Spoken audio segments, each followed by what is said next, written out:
Hello guys, welcome back to the channel. Let's see आज हमारे market ने कैसे परफॉर्म किया और आगे वाले दिनों में कैसे परफॉर्म कर सकता है। तो एज वी डिस्कस कि जैसे कि हमारा अभी भी ऑल टाइम हाई वाला जो सप्लाई है वो अनटेस्टेड है। दिस वन अभी भी अनटेस्टेड है। प्राइस उसके आसपास रैली करने की कोशिश कर रहा है, कंसोलिडेशन करने की कोशिश कर रहा है। बट हाँ, हमने 1 आवर में नोटिस किया है कि प्राइस एक हायर हाई के पैटर्न में चल रहा है और अभी एक रिट्रेसमेंट की हमें खास ज़रूरत है। See this was a higher rise का पैटर्न में चल रहा है प्राइस, बट अभी भी एक अच्छा खासा रिट्रेसमेंट की हमें सख्त ज़रूरत है। This gap is still pending, इसको अभी भी फिल करना बाकी है। काफ़ी बड़ा गैप है एकदम से। और अगर इसको SJ50 या फिर इन 50 में देखेंगे जो हमारे मार्केट क्लोज होने के बाद जो चलता है दिस वन, तो यहाँ पे एक अच्छा खासा इम्बैलेंस मूव है। This whole is an imbalance move. Imbalance move is like straight up move without any retracement and anything. ठीक है, तो ये एक इम्बैलेंस मूव है, इसको भी कवर अप करना पड़ेगा ही पड़ेगा ऑब्वियसली। तो प्राइस आज के दिन पे वही कंसोलिडेशन के बाद नीचे यहाँ तो लोगों को हाई लेवल पे ट्रैप करने के बाद अब ब्रेकडाउन देके प्राइस वापस से नीचे जा रहा है अपने इस वाले डिमांड को टेस्ट करने के लिए। ओके, तो आने वाले दिनों को चेक करते हैं निफ्टी कैसे परफॉर्म कर सकता है। जैसे सिंपल है, हमें पता है कि जो नेक्स्ट जो स्ट्रॉन्ग डिमांड जोन है वो प्राइस का ये वाला लेवल है, क्योंकि इस वाले डिमांड जोन ने तो आज रिएक्ट अच्छे से किया नहीं, प्राइस अच्छे से होल्ड कर नहीं पाया। कल भी इसी डिमांड जोन के आसपास आया था पर प्राइस होल्ड नहीं कर पाया। लोअर टाइम फ्रेम पे चेक करके देखते हैं प्राइस ने आज कैसा रिएक्ट किया। ओके, 1 मिनट का टाइम फ्रेम है। तो सी मार्केट ओपन हुआ, मार्केट ओपन नॉर्मल फ्लैट जगह पे ही हुआ था, मतलब गैप डाउन ओपन हुआ था, मतलब हाँ। बट हाँ, अपने डिमांड जोन के ऊपर ही ओपन हुआ था। कल का ये पूरा पूरा बेस है, उसके बाद अच्छा खासा मूवमेंट आया था। So this was a base, this was a demand zone. Price उसी डिमांड जोन से रिएक्ट करते हुए प्राइस ऊपर गया। जैसे हमने अपने प्रीवियस वीडियो में बताया है कि प्रीवियस डे का क्लोजिंग प्राइस एक अच्छे से सप्लाई जोन और डिमांड जोन की तरह एक्ट कर सकता है। तो प्रीवियस डे का क्लोजिंग प्राइस ने अच्छे से आज सप्लाई जोन की तरह एक्ट किया, प्राइस में अच्छा खासा प्राइस को ऊपर जाने से रोका। उसके बाद क्या हुआ, प्राइस वापस से नीचे आया, मतलब ये फिर देखिए क्लोजिंग प्राइस के आसपास से सप्लाई लेके और सेलर्स जो थे एग्रेसिव हुए, प्राइस को वापस से नीचे भेजे। उसके बाद वापस से यहाँ पे एक ट्रेंड लाइन फॉर्मेशन स्टार्ट हो चुका था। ट्रेंड लाइन फॉर्मेशन स्टार्ट हो चुका, उसी ट्रेंड लाइन के अंदर यहाँ पे VC पैटर्न का फॉर्मेशन हो रहा था। एक first leg, second leg and this is the third leg. Simple बोले तो VCP is the pattern of contraction and accumulation. तो यहाँ पे एक्यूमुलेशन हुआ, यहाँ पे एक्यूमुलेशन हुआ, यहाँ पे एक्यूमुलेशन 3 टाइम्स ही होता है ये एक्यूमुलेशन। ओके, तो थर्ड टाइम पे बाय करना होता है। सेकंड का लो जो होता है वो हमारा स्टॉप लॉस होता है। ऑब्वियसली इतना बड़ा हम SL लेंगे नहीं, अगर यहाँ पे नॉर्मल ब्रेकआउट हुआ इसके नीचे हमारा SL होगा और जो टारगेट होगा नेक्स्ट सप्लाई जोन होगा। तो नेक्स्ट सप्लाई जोन ऑब्वियसली ये है। तो मेरा भी सिंपल यही मानना था कि यहाँ तक जाएगा, पर प्राइस उसके ऊपर जा ही नहीं पा रहा था, उसके आसपास भी नहीं पहुँच पा रहा था। जब प्राइस के आसपास पहुँचने की कोशिश कर रहा था, वहाँ से नेगेटिविटी नेगेटिविटी नेगेटिविटी, मतलब रिजेक्शन रिजेक्शन रिजेक्शन हमें देखने को बार मिल रहा था। उसके बाद जब एक बार प्राइस इतने ऊपर पहुँच गया, हायर राइज की जगह प्राइस अब यहाँ पे एक लोअर लोज को फॉर्मेशन स्टार्ट कर दिया था उसने। जैसे आपको दिख रहा होगा, एक लोअर लो उसको फॉर्मेशन से स्टार्ट कर दिया था। तो ये जो डाउनफॉल लास्ट में आया है वो वैलिड ही था। प्राइस में अच्छा खासा डाउनफॉल देखने को मिल रहा, क्योंकि यहाँ पे एक लोअर लो उसका फॉर्मेशन ऑलरेडी स्टार्ट हो चुका था। प्राइस अपने डिमांड से रिएक्ट करते हुए जा तो रहा था ऊपर, बट हाँ ज़्यादा कुछ अपूवमेंट दिखाया नहीं। जैसे यहाँ पे इस वाले डिमांड से रिएक्ट करके ऊपर आने की कोशिश करी, इस वाले डिमांड ने प्राइस को होल्ड करने की कोशिश करी, एक अच्छा खासा अपूवमेंट देखने को मिला। बट हाँ, ये कंटिन्यू नहीं रहा, प्राइस यहीं से रिवर्स आ गया और प्राइस ने अच्छा खासा डाउनफॉल दिखाना स्टार्ट कर दिया। अगर सेम चीज़ हम बैंक निफ्टी में देखें तो भी इसमें ज़्यादा कुछ मूवमेंट वगैरह हमें देखने को नहीं मिला। सिंपल बोले तो एक राइजिंग वेज का पैटर्न चल रहा था यहाँ पर, अच्छा खासा राइजिंग वेज का पैटर्न चल रहा था। जैसे प्रीवियस डे में हम डिस्कस कर रखा है कि ऑल टाइम हाई और डे हाई के आसपास सेलर्स होते हैं। तो ये प्रीवियस डे का डे हाई था, अच्छा खासा डे हाई था। उसके आसपास ऑब्वियसली सेलर्स होंगे, क्यों? क्योंकि अगर डे हाई वाले यहाँ पे सेलर्स ने यहाँ पे शॉर्ट किया, ऑब्वियसली उनका स्टॉप लॉस यहाँ पर होगा। तो प्राइस कभी उनके लेवल के आसपास जाएगी तो ऑब्वियसली वो अगेन शॉर्ट पोजीशन क्रिएट करेंगे, क्योंकि उनका स्टॉप लॉस आसपास है, वो नहीं चाहते उनका स्टॉप लॉस हिट हो। तो प्राइस ने आज यही किया, प्रीवियस डे का जो डे हाई था उसके आसपास गया, प्राइस ने ऊपर आने की कोशिश करी, बट ऐसा कुछ भी नहीं हुआ। अगेन वहाँ पे एक रेड कैंडल बना, आपको क्लोजली देखेंगे तो यहाँ पे बेरिश इंगल्फिंग का फॉर्मेशन हुआ। जैसे इसका लो ब्रीच होता है, एंट्री हो जाती है, उसके हाई के ऊपर हमारा स्टॉप लॉस होते थे। टारगेट जो नेक्स्ट डिमांड जोन होगा वहाँ तक का अच्छा खासा टारगेट हो सकता है हमारा। तो यहाँ पे एक हाँ सिंपल बोलते हैं, यहाँ पे एक राइजिंग वेज का पैटर्न चल रहा था, उसका भी ब्रेकडाउन हुआ यहाँ पर अच्छा खासा। सी यहाँ पे एक अच्छा खासा ब्रेकडाउन हुआ, उसके बाद प्राइस ने अच्छा खासा हमें डाउनफॉल दिखाया। ठीक है, ये एक डिमांड जोन था लेकिन उसने प्राइस को रोका नहीं। उसके बाद और अच्छे से डाउनफॉल आया, प्राइस काफ़ी अच्छे से नीचे क्लोजिंग दिया है प्राइस ने, थोड़ी नेगेटिविटी हमें शो हो रही थी। नेक्स्ट जो डिमांड जो है वो जो अनटेस्टेड है वो यहाँ के लेवल पे 42-300 के आसपास एक अच्छा खासा डिमांड जोन है। उसके नीचे काफ़ी नीचे एक डिमांड जोन है, 42-200 के आसपास एक डिमांड जोन है। अगर इसी चीज़ को अगर हम हायर टाइम फ्रेम पे देखें तो ज़्यादा बेटर है, लोअर टाइम फ्रेम 1 मिनट के आसपास देखने का फायदा नहीं है। ओके, तो 1 मिनट के हिसाब से, सॉरी 1 आवर के हिसाब से हमें, जैसे हमने इतने दिनों से कह रहे हैं कि जो बेस्ट डिमांड जोन है 42-200 के आसपास है। तो प्राइस में अगर थोड़ा सा भी डाउनफॉल देखने को मिला तो हाँ, यहाँ पे एक लोअर लोज का फॉर्मेशन क्रिएट करके इस वाले बेस के इस वाले डिमांड तक प्राइस आ सकती है। तो ऑब्वियसली हम उसका ध्यान रखेंगे। ठीक है, प्राइस यहाँ से रिएक्ट करके अच्छा खासा वापस से ऊपर जा सकती है। लेट्स सी यहाँ पे क्या पैटर्न बनता है, यहाँ पे वापस से एक न्यू हाई क्रिएट होता है कि नहीं होता, वो आगे की बात है, हमें पता चलेगा बाद में। बस अभी तो हमें एक अच्छे खासे रिट्रेसमेंट की ज़रूरत है। ठीक है, कुछ स्टॉक्स देख लेते हैं कल के लिए। बी एल हमारे पिक में इसलिए है क्योंकि प्राइस एक अच्छा पैटर्न बना रहा है बी एल में। जैसे वी सी पैटर्न की बात करते हैं तो ये वी सी पैटर्न यहाँ पे क्रिएट कर रहा है, first leg, second leg, third leg.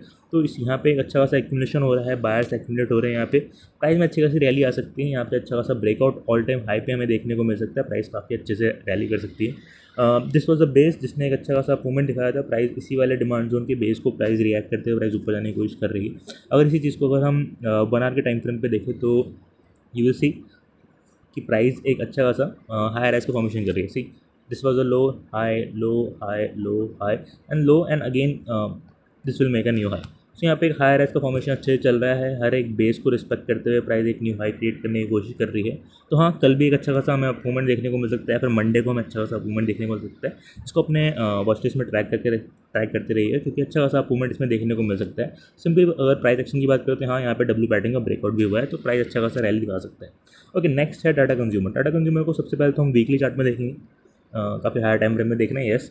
But हाँ, देख सकते हैं, इसको कोई इशू वाली बात नहीं है क्योंकि अगर हम वीकली चार्ट में देखें तो इसमें भी वीकली टाइम फ्रेम के हिसाब से अच्छा खासा भी सी पैटर्न का फॉर्मेशन हो रहा है। दिस इज़ द फेज जहाँ पे हमें बाय करना चाहिए, this is the accumulation phase जहाँ पे बायर्स एक्यूमुलेट होते हैं, फिर अच्छी खासी रैली आती है। ये मत समझना कि हाँ मतलब कोई बात नहीं, आप यहाँ पे बाय नहीं करोगे तो भी कोई इशू वाली बात नहीं है। लोगों को होगा कि हाँ यहाँ पे head and shoulder W pattern जिसका भी ब्रेकआउट हो सकता है यहाँ पे, वो बोलेंगे कि वहाँ पे बाय कर लो, तब भी बाय कर लेना, कोई इशू वाली बात नहीं है, आपको जहाँ अच्छा लगे बाय करें।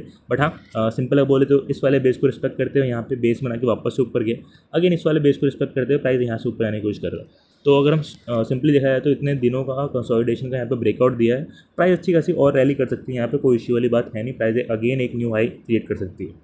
तो एज यू नो एक हायर राइज का फॉर्मेशन इसमें चल रहा है ऑलरेडी।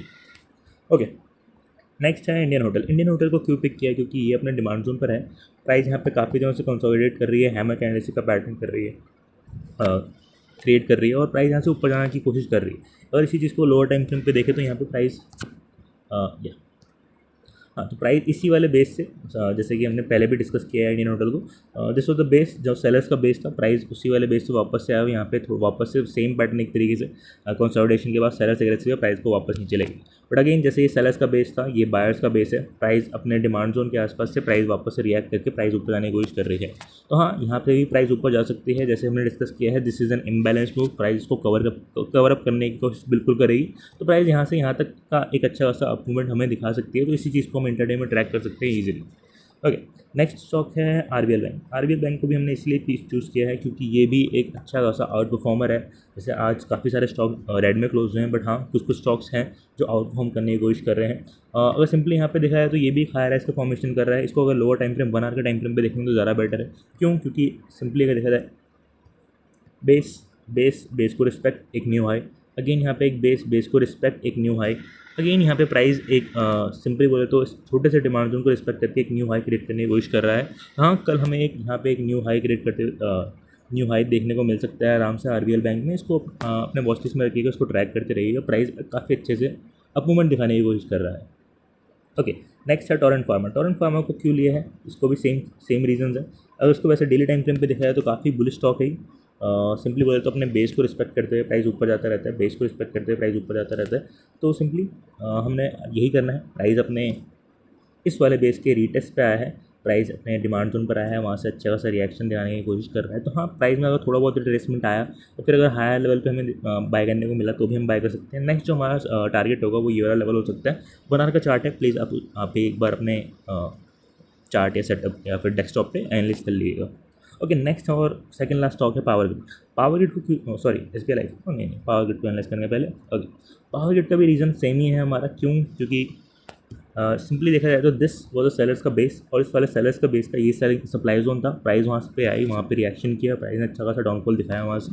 डाउनफॉल कहाँ तक? ऑब्वियसली बायर्स के बेस थे, ये रहा बायर्स का बेस का ये एक डिमांड जोन है, प्राइस वहाँ से अच्छे से रिएक्ट कर रही है। तो प्राइस अगेन यहाँ से एक अच्छा खासा मूवमेंट दिखा सकती है। जैसे कि बात की, ये एक थोड़ा सा इम्बैलेंस मूव है, बिल्कुल शार्प फॉल है without any retracement and anything, तो वहाँ प्राइस इसको कवर अप कर सकती है। जैसे इस वाले मूवमेंट की बात करें, ये एक इम्बैलेंस मूव है, प्राइस ने बिल्कुल ही शार्प फॉल दिखाया है विदाउट एनी रिट्रेसमेंट एनीथिंग। तो ये पूरा का पूरा जैसे कि यहाँ पे धीरे धीरे करके कवर हुआ है, वापस से प्राइस में जैसे कि ये छोटा सा इम्बैलेंस में बना है, ये भी धीरे धीरे करके कवर अप हो जाएगा, प्राइस अगेन ऊपर जा सकती है। तो इसको भी अपने वॉच लिस्ट में रखिएगा, ट्रैक करते रहिए, काफ़ी अच्छे से परफॉर्म कर सकती है। नेक्स्ट है SBI लाइफ। SBI लाइफ को क्यों पिक किया है, सिंपली देखा जाए तो ये लेफ्ट है, ये हेड है, सॉरी ये लेफ्ट है, हेड है, और ये राइट शोल्डर का फॉर्मेशन हो रहा है और फिर ब्रेकआउट होगा, फिर प्राइस अच्छे से ऊपर जा सकती है। तो ठीक है, अगर ऊपर जाना चाहती है तो हम बाय करने की सोच सकते हैं, क्योंकि यहाँ पे अगर प्राइस एक्शन के हिसाब से देखा जाए तो ये अच्छे से पैटर्न बना के प्राइस को ऊपर लाना चाह रही है। और अगर सिंपली अगर 1 आवर के टाइम फ्रेम में देखा जाए तो first leg, second leg, third leg, तो यहाँ पे एक VC पैटर्न का भी फॉर्मेशन हो रहा है। इसको ऑल ओवर टाइम फ्रेम पे चेक करेंगे तो भी ठीक है, कोई इशू वाली बात नहीं है। 15 मिनट्स का टाइम फ्रेम है, यहाँ पे हमें दिख सकता है कि एक टाइट कंसोलिडेशन में प्राइस मूव कर रहा है, ट्रेंड लाइन के सपोर्ट पे ही मूव कर रहा है। तो हाँ, अगर हम बाय करने की सोच सकते हैं, ट्रेंड लाइन के आसपास हम बाय करने की सोच सकते हैं। ट्रेंड लाइन के बिल्कुल नीचे, जस्ट नीचे हम अपना स्टॉप लॉस रखेंगे, ताकि जैसे ही क्लोजिंग आए वहाँ पे अपने एग्जिट कर देंगे पोजीशन। कह सकते हैं कि हाँ, यहाँ पे ट्रेंड लाइन का ब्रेकआउट ऑलमोस्ट होने वाला है, तो यहाँ से अच्छी खासी रैली देखने को मिल सकती है। नेक्स्ट जो सप्लाई अनटेस्टेड है, पहला तो टारगेट हमारा ये होगा, नेक्स्ट 1285 के आसपास वाला जो टारगेट होगा वो हो सकता है। तो काफ़ी सारे स्टॉक्स हैं, इसको ट्रैक करते रहिएगा। काफ़ी कुछ कुछ परफॉर्म कर सकते हैं, कुछ बिल्कुल भी नहीं कर पाएंगे, बट हाँ आगे आने वाले दिनों में भी परफॉर्म कर सकते हैं, क्योंकि लॉजिक सब में डिमांड एंड सप्लाई है। और बाकी इन इंडिया 50 को भी देखते रहिएगा। जो मार्केट है, काफ़ी अपने सेंटीमेंट थोड़े चेंज हो रहे हैं, इसके ज़्यादा चेंज नहीं हो रहे, बट हाँ एक रिट्रेसमेंट की ज़रूरत है। प्राइस अच्छे खासे अप ट्रेंड में तो है, बट हाँ हमें एक छोटा सा रिट्रेसमेंट चाहिए। ये अच्छा खासा डिमांड जोन है, प्राइस को होल्ड कर लेगी तो अगेन हमें एक न्यू हाई देखने को मिल सकता है। ठीक है, हैप्पी ट्रेडिंग, आराम से ट्रेड करिए, कोई इशू वाली बात नहीं है। कल मिलते हैं इसी टाइम पे।